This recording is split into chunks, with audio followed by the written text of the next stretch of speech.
Maharashtra aggregate transport असोसिएशनच्या वतीने प्रांत तहसीलदार यांना निवेदन देण्यात आले। रायगड पनवेल विभागात खडी व गिट्टी वाहतूक करताना महसूल विभागातील अधिकारी वारंवार वाहने अडवून दंड आकारत असून काही ठिकाणी गाड्या जमा केल्या जात असल्याने डंपर ट्रक चालक व मालकांचे मोठ्या प्रमाणावर आर्थिक नुकसान होत असल्याचा मुद्दा निवेदनात मांडण्यात आला। सदर निवेदन पनवेलचे प्रांताधिकारी तसेच ग्रामीण शहर तहसीलदारांना प्रत्यक्ष निवेदन देण्यात आले। निवेदनात नमूद करण्यात आले की फिनिशिंग मटेरियलवर रॉयल्टी लागू होत नाही असे न्यायालयाचे स्पष्ट निर्देश असतानाही संबंधित अधिकाऱ्यांकडून वाहतूकदारांना अनावश्यक त्रास दिला जातोय।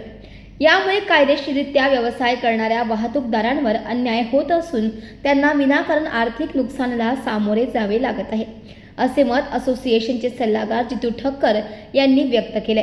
अशा प्रकारचा त्रास पुन्हा होऊ नये, वाहतूकदारांची कोणतीही चूक नसताना दंडात्मक कारवाई व वाहन जप्ती टाळावी, तसेच न्यायालयीन आदेशांचे पालन करून प्रशासनाने सहकार्याची भूमिका घ्यावी अशी ठाम मागणी असोसिएशनच्या वतीने करण्यात आली आहे। सर, काय सांगाल, आज तुम्ही तहसील कार्यालय आणि प्रांत अधिकाऱ्यांना जे निवेदन दिलंय, काय नेमकं निवेदन आहे आणि कशा संदर्भात आहे? नमस्कार, मी महाराष्ट्र ॲग्रिगेट ट्रान्सपोर्ट असोसिएशन तर्फे एक जितू ठक्कर एक पदाधिकारी आहे। आपण हे जे तहसीलदार कार्यालय पनवेल आहे, या पनवेल कार्यालयामध्ये एक निवेदन सादर केलेलं आहे, निवेदन दिलेलं आहे त्यांना।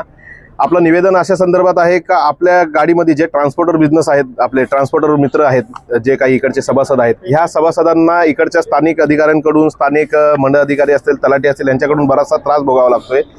तर आम्ही या गोष्टीचं निवेदन घेऊन आलेलो आहे आज की आमच्याकडे जो काही प्रोडक्ट आम्ही आमच्या गाडीमध्ये भरतोय तो एक फिनिश मटेरियल आहे।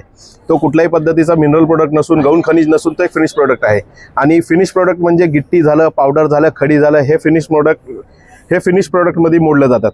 महत्त्वाचा मुद्दा असा आहे का ह्या विषयावरती बरेचशा वर्षापूर्वीपासून गाड्या पकडल्या जात होत्या। गाड्या पकडल्यानंतर त्यांच्यावरती दंडात्मक कारवाई केली जात होती। दंड पण छोटे मोठे नसून एक 2 लाखापासून ते 5 लाखापर्यंतचे दंड असायचे। असे बरेचसे दंड त्यांनी आकारले आहेत। आता ह्या गोष्टीवरती आम्हाला ज्या टायमाला माहिती पडलं की नागपूर खंडपीठाने या गोष्टी फेटाळल्या आहेत का ते एक फिनिश प्रोडक्ट आहे म्हणून, तेव्हा आम्ही पण एक याचिका दाखल केली आपल्या मुंबई हायकोर्टामध्ये। याचिका दाखल केल्यानंतर निकाल आमच्या बाजूने लागला, आमच्या संघटनेच्या बाजूने लागला। निकाल लागल्यानंतर सुद्धा आम्ही हायकोर्टाची जी प्रतिक्रिया आहे, हायकोर्टाचे जे जजमेंट आहेत, ते प्रत्येक जिल्हाधिकाऱ्यांना त्यांच्या ऑफिसमध्ये कार्यालयामध्ये ती पोच केली होती। ती पोच केली असता सुद्धा त्यांच्याकडचे कार्यकर्ते किंवा त्यांच्याकडचे अधिकारी असेल, तलाठी असेल, हे लोक गाड्या पकडून आमच्या गाडीवाल्यांना अजून दंड मारत आहेत। तर ते त्यांनी कार्यक्रम तुरंत बंद करावा, यासाठी याचं निवेदन आहे।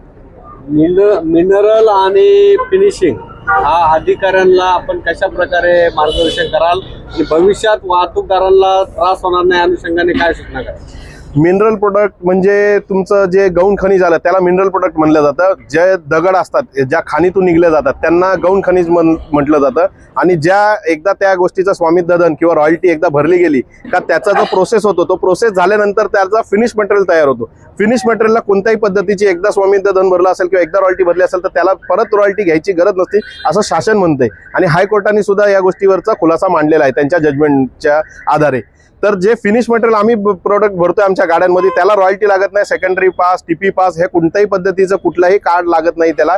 हे सांगण्यासाठी आम्ही फक्त या ठिकाणी या निवेदनामार्फत आलेलो आहोत। एखादी गाडी पकडल्यानंतर त्या वाहतूकदाराचं किंवा त्या गाडी उभी राहिल्यावर दंड असेल किंवा नुकसान असेल, कशा प्रकारे होतं आणि शासकीय कर्मचाऱ्यांना आपण काय सुचवतो? गाडी पकडल्यानंतर तर सगळ्यात मोठा जो नुकसान होतो तो गाडी मालकाचा होतो। गाडी मालकासोबत त्या गाडीच्या ड्रायव्हरचा होतो, कारण त्या गाडीच्या भरोश्यावरती भरपूरसे परिवार चालत असतात, जसं हेल्पर असेल, ड्रायव्हर असेल, त्याच्यानंतर तो गाडी मालक असेल, कारण गाड्यांचे लोन काही छोटे मोठे नसतात, त्यांचे EMIs काही छोटे मोठे नसतात, लाखो वारी असतात।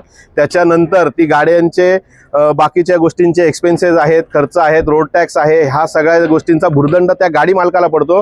आणि वरून त्याच्यानंतर हे लोकांनी गाड्या पकडल्यानंतर ज्या गाड्या प्रोसेसला अडकून ठेवतात, प्रोसिजरला, की बाबा तुमची ही नोटीस आहे, हे आदेश आहेत, या आदेशाप्रमाणे कारवाई करणार, त्याच्यामध्ये गाडी 8 दिवस 15 दिवस कार्यालयामध्ये जमा राहते।